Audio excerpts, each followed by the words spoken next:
Selamat pagi, Bu Widya. Saya Maria Davina dari kelas 11 IPS akan menjelaskan tentang perdagangan internasional. Yang pertama yaitu pengertiannya.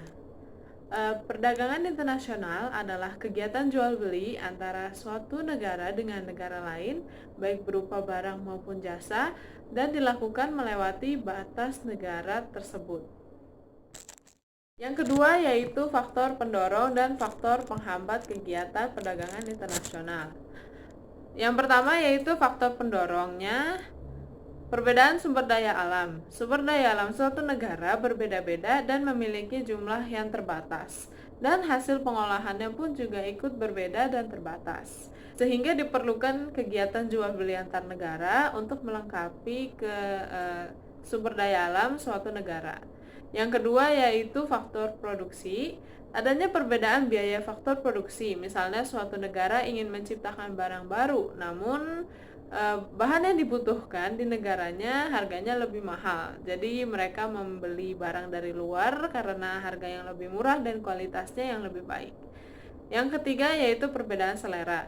Adanya kemungkinan bahwa orang-orang negeri kita menjual barang-barang dari negeri kita di luar negeri yang mana mereka lebih menyukai barang produksi dari negara kita, begitupun sebaliknya. Selanjutnya, faktor penghambat. Yang pertama, tidak amannya suatu negara. Tidak stabilnya kondisi politik dan keamanan suatu negara mengakibatkan negara tersebut mengalami kesulitan dalam melakukan perdagangan. Negara lain juga ikut mempertimbangkan kembali faktor keamanan dan politik negara tersebut. Yang kedua yaitu tidak stabilnya mata uang asing. Dapat membuat kesulitan kepada eksportir dan importir dalam menentukan harga dan berdampak pada penawaran. Hal ini juga membuat pedagang internasional menolak untuk melakukan ekspor dan impor di negara tersebut. Yang ketiga yaitu perbedaan mata uang asing. Setiap negara memiliki kurs mata uangnya yang masing-masing. Jika suatu negara meminta negara lain untuk membayar suatu barang atau jasa dengan kurs mata uang negara tersebut, maka barang tersebut akan menjadi lebih mahal. Yang ketiga yaitu ada teori kaum merkantilisme yang muncul pada sekitar abad ke-16 berdasarkan pemikiran perkembangan ekonomi nasional. Terdapat beberapa kebijakan. Yang pertama yaitu pemupukan logam mulia, artinya pembentukan negara nasional yang kuat serta pemupukan kemakmuran nasional untuk mempertahankan dan mengembangkan negara tersebut. Yang kedua yaitu politik perdagangan untuk menunjang kelebihan ekspor di atas impor.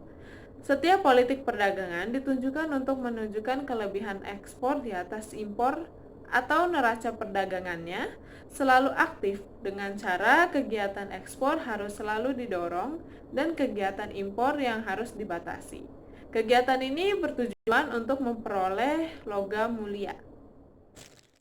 Dan yang terakhir yaitu pendapat saya pribadi tentang perdagangan internasional di Indonesia.